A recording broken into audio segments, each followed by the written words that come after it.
Continuamos ahora con nuestro estudio de qué es la teología reformada. Vamos a seguir con nuestro análisis del acróstico TULIP, el cual ha dejado de ser una hermosa flor del jardín de Dios, ya que hemos cambiado la depravación total por corrupción radical, convirtiendo la T en R, cambiamos elección incondicional por elección soberana, y luego pasamos de expiación limitada a expiación definitiva y ahí vamos de nuevo. Vamos a cambiar otra letra aquí. Esta letra I representa la idea de irresistible gracia, gracia irresistible. Y otra vez tengo un pequeño problema con la terminología. No es porque no crea en la doctrina clásica de la gracia irresistible, sino porque también es confusa para muchas personas cuando la escuchan articulada en esos términos. Así que vamos a hablar mejor de gracia eficaz. Y lamentablemente, como pueden ver, quedará muy poco de la flor del tulipán, tulip en inglés, cuando haya terminado con estas modificaciones y tendremos que buscar otro acróstico al parecer. Pero la idea de la gracia irresistible también genera una gran controversia y hay muchos malentendidos al respecto.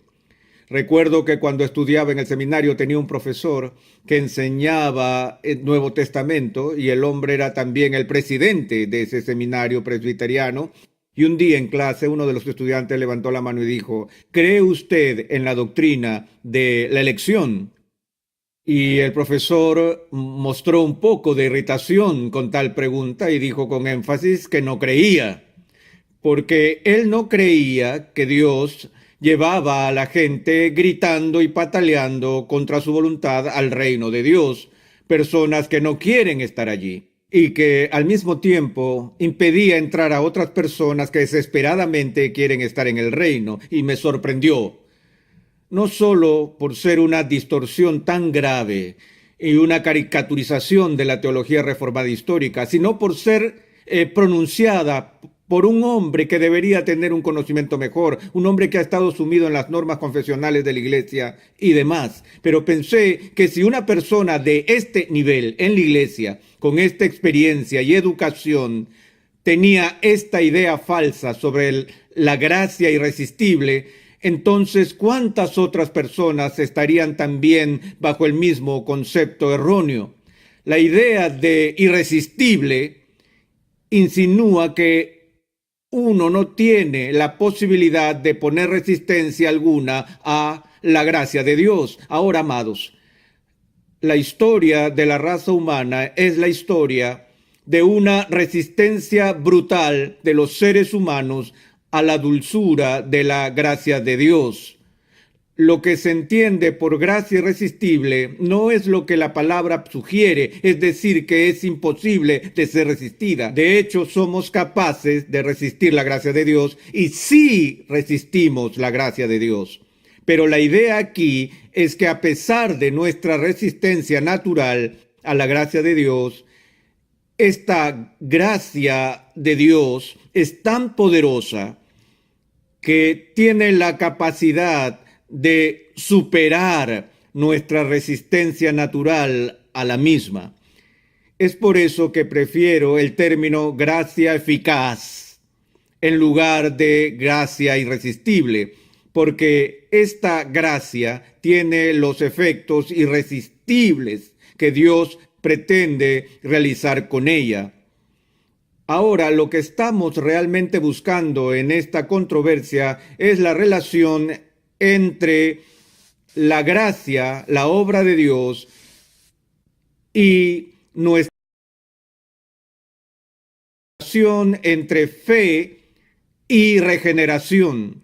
De hecho, históricamente, si hay un punto que divida la teología reformada de otras teologías, es el tema de la relación de estas dos ideas. En el pensamiento de la reforma histórica, la idea es esta, que la regeneración precede a la fe. Ahora, permítanme un momento para explicar un matiz sutil de esta palabra. Cuando usamos el término precede, por lo general estamos hablando de algo que viene antes que otra cosa en el tiempo. Es decir, si algo precede a otra cosa en el tiempo, decimos que tiene prioridad temporal. Una cosa sucede y luego, después o más tarde, la otra cosa viene tras de ella. Pero cuando los teólogos hablan con este lenguaje, ya saben que siempre tenemos que disculparnos como teólogos porque andamos confundiendo a la gente. Lo que vemos aquí en esta fórmula con respecto a lo que se llama el orden de la salvación es lo que llamamos prioridad lógica. Prioridad lógica. En este caso, por ejemplo, creemos que la justificación es solo por fe. No decimos que la fe es por la justificación. Sabemos que la justificación es por fe. Ahora, creemos que al momento, el mismo instante que una persona tiene fe, en ese mismo instante Dios lo declara justo en Cristo. Por lo que no existe una diferencia de tiempo entre la presencia de la fe y la presencia de la justificación. En el tiempo son simultáneos. Pero cuando decimos que la justificación es por fe y no la fe por la justificación, ¿qué queremos decir? Queremos decir que la justificación, la realidad de la justificación depende de una condición previa, que es la presencia de algo más para que sea real. Y en este caso, la justificación depende de la fe, no la fe dependiendo de la justificación. Así que cuando decimos que la regeneración precede a la fe, lo que esto significa es que antes de que una persona ejerza la fe salvadora, antes que crea en Cristo, antes de que ejerza su voluntad para abrazar a Cristo, Dios debe hacer algo por ellos y en ellos para que la fe pueda ser ejercitada. Ahora, es común en nuestra cultura y en nuestros círculos religiosos decir esto, que para que una persona sea regenerada o para nacer de nuevo, todo lo que se necesita para volver a nacer es creer. Así que si usted tiene fe, entonces como resultado de su fe viene a ser una nueva criatura. Usted ahora es regenerado. Usted ahora es una nueva criatura. Y ha nacido de nuevo precisamente porque ha ejercido fe. Anteriormente mencionamos la antigua controversia pelagiana sobre ese concepto arcaico del pecado original que dejó una pequeña isla de justicia en el hombre caído, por la cual el hombre caído todavía se considera que tiene el poder moral de inclinarse él mismo o ella misma para responder positivamente al bien, de elegir a Cristo y cosas así. Que la persona no está muerta en delitos y pecados, que esa metáfora de la Escritura es hiperbólica y que realmente los caídos solo están seriamente enfermos. Ellos han sido debilitados por la caída, pero no hasta el punto de que requieran una renovación, una obra divina de la recreación de su alma para venir a la fe. Esa es la visión semipelagiana, que el hombre caído todavía tiene en su corazón la capacidad de ejercer la fe si Dios lo cautiva, lo incita o de alguna manera lo atrae. Juan refleja las palabras de Jesús en el capítulo 6 de su evangelio, donde Jesús dijo: ninguno puede venir a mí si el Padre que me envió no lo trajere. Y la forma en que muchos cristianos interpretan el texto es diciendo que el traer tiene que ver con el cortejo externo, persuasión, seducción, etcétera, etcétera. Y que Dios da esta atracción influyente a muchas personas. Algunos responden positivamente a esto, otros dicen que no a lo mismo. Así que Dios atrae a todo el mundo presumiblemente con un igual poder de persuasión Y en el análisis final, los que consienten a esa atracción son salvos y aquellos que no lo hacen están perdidos. Una vez tuve un debate sobre este tema en un seminario arminiano en Estados Unidos y tuve un intercambio interesante con el jefe del departamento de Nuevo Testamento cuando él citó este versículo y me apresuré a decirle: ¿sabías que la misma palabra griega que Juan usa aquí se utiliza con frecuencia en otras partes de las Escrituras, en particular en el libro de los Hechos, donde Pablo y Silas son arrastrados a la cárcel? Y le sugerí que la idea allí en el libro de los Hechos no era que el carcelero entró en la celda y que trató de seducir o convencer a Pablo y a Silas para que volvieran tras las rejas. Le dije que no, le dije que la palabra tenía más fuerza que eso, y entonces llamé la atención del estudio lexicográfico de esa palabra griega en el Diccionario Teológico del Nuevo Testamento de Kittel, donde la presentación preferida de la palabra traer es la palabra obligar. Ahora esto cambia todo si tú lees el texto, y Jesús está diciendo que nadie puede venir a mí si el Padre no le obliga. Eso es mucho más fuerte que usar la palabra débil traer, la cual podría dejarse para ser interpretado como el concepto de un tipo de cortejo que es una mera persuasión externa. Y en ese punto de nuestro debate, el profesor dio una vuelta de tortilla que no me esperaba. Él me dijo: sí, pero ¿sabías que la misma palabra griega es utilizada en uno de los poemas griegos? Y mencionó una cita de Eurípides o alguien más, no me acuerdo, donde se utilizó el verbo para la acción de sacar agua de un pozo. Y él me miró triunfante y dijo: doctor Sproul, él dijo, tú no obligas al agua a salir de un pozo, ¿verdad? Y yo dije: no, señor, no lo hago. Me atrapó y confieso que no sabía de esa referencia en el idioma griego. Le dije: pero ¿cómo hace usted para sacar agua de un pozo? ¿Acaso se para en la parte superior del pozo y llama: ven agua, agua, agua? ¿Tratas de persuadirla, seducirla, o tienes que ir con un cubo y tirar de ella? Le dije: estoy muy feliz con la ilustración de sacar agua de un pozo, porque eso es lo que Dios hace con nosotros. Estamos sepultados en el agua y tenemos que ser sacados por el poder de alguien más, no del nuestro. Y de eso es lo que se trata el debate aquí.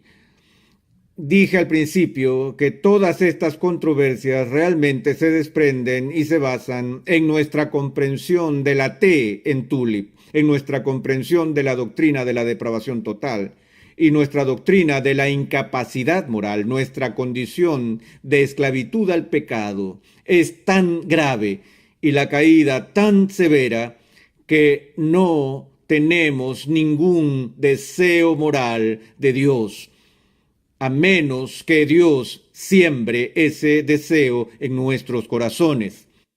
Ahora bien, Jesús se lo dijo así a Nicodemo: el que no naciere de nuevo no puede ver el reino de Dios. Él no puede entrar al reino de Dios. Lo que oímos que nuestro Señor le dice en esta discusión con Nicodemo es lo siguiente: lo que es nacido de la carne, carne es, y que la carne para nada aprovecha. Que hay un requisito previo, una condición sine qua non, que debemos experimentar como una obra de Dios, Espíritu Santo, por la cual Él nos saca del estado de muerte espiritual, tal como Pablo dice en el 2 capítulo del libro de Efesios. Tomemos un momento para ver esto,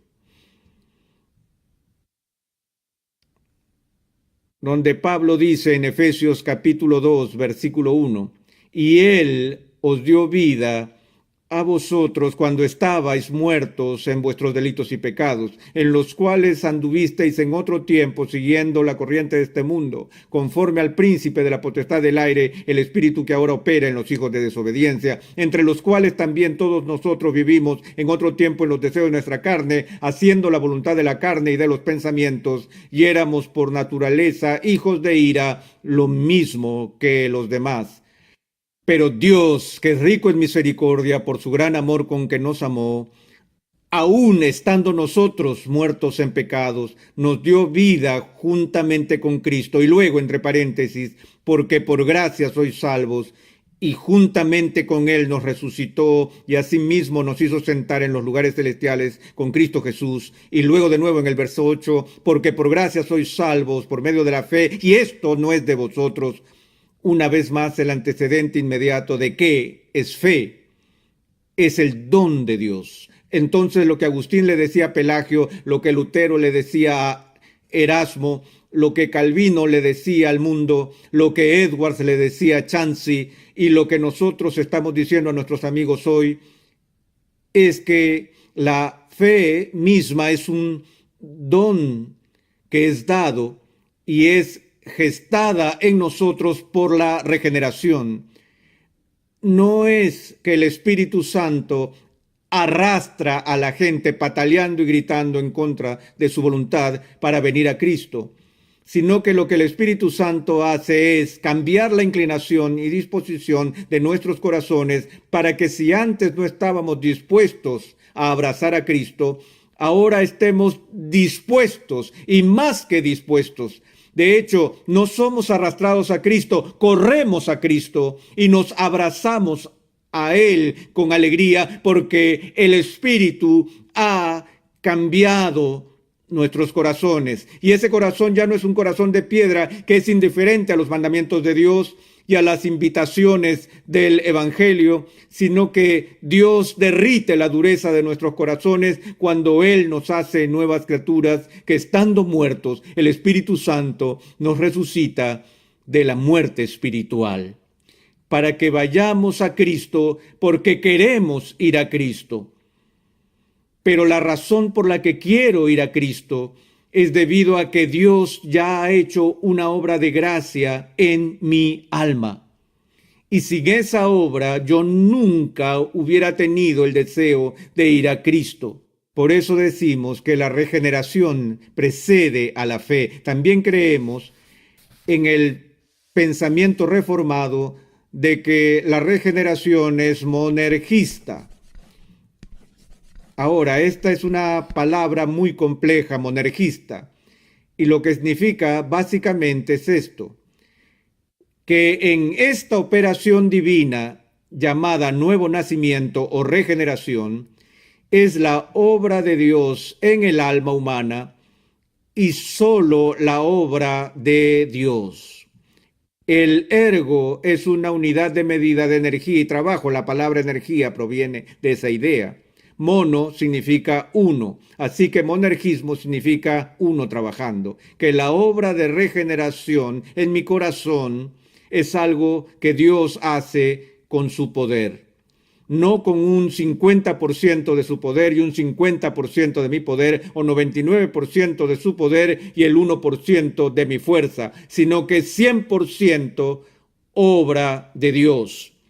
Él y solo Él tiene el poder para cambiar la disposición del alma y del corazón humano para llevarnos a la fe. Y cuando Él ejerce esta gracia en el alma, Él produce el efecto que pretende lograr con Él. Cuando Dios te crea, en primer lugar, Él te trae a la existencia. Tú no lo ayudaste. Fue su obra soberana que te trajo a la vida biológicamente. Cuando Él te trae a la vida espiritual de manera salvífica, es su obra y solo de Él que te lleva a este estado de nuevo nacimiento y de creación renovada.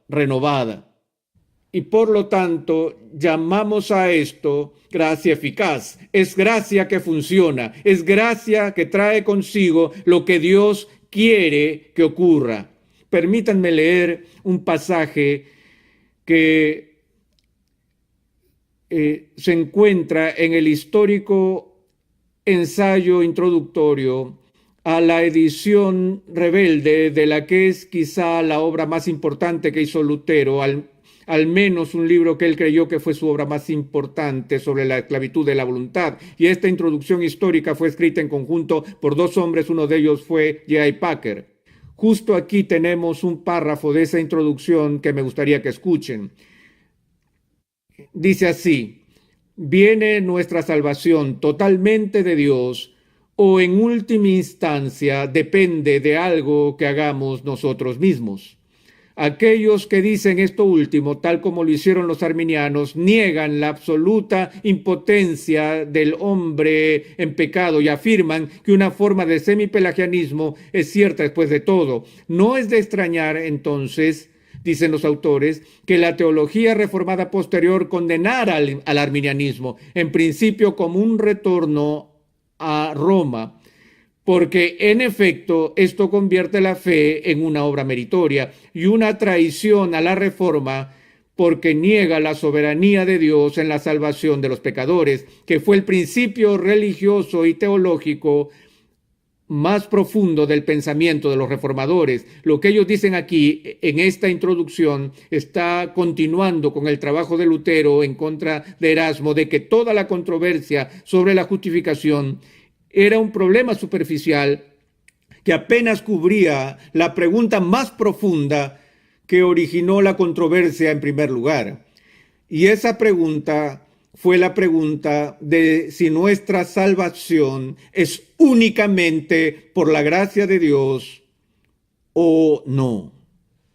Y de esto era lo que Lutero fue celoso al hablar en su obra sobre la esclavitud de la voluntad. Si en realidad estamos muertos en delitos y pecados, si de hecho nuestra voluntad está cautiva por los deseos de nuestra carne, y que sí necesitamos ser liberados de nuestra propia carne a fin de ser salvos, entonces evidentemente en el análisis final la salvación es algo que Dios hace en nosotros y por nosotros, no es algo que de alguna manera hagamos por nosotros mismos.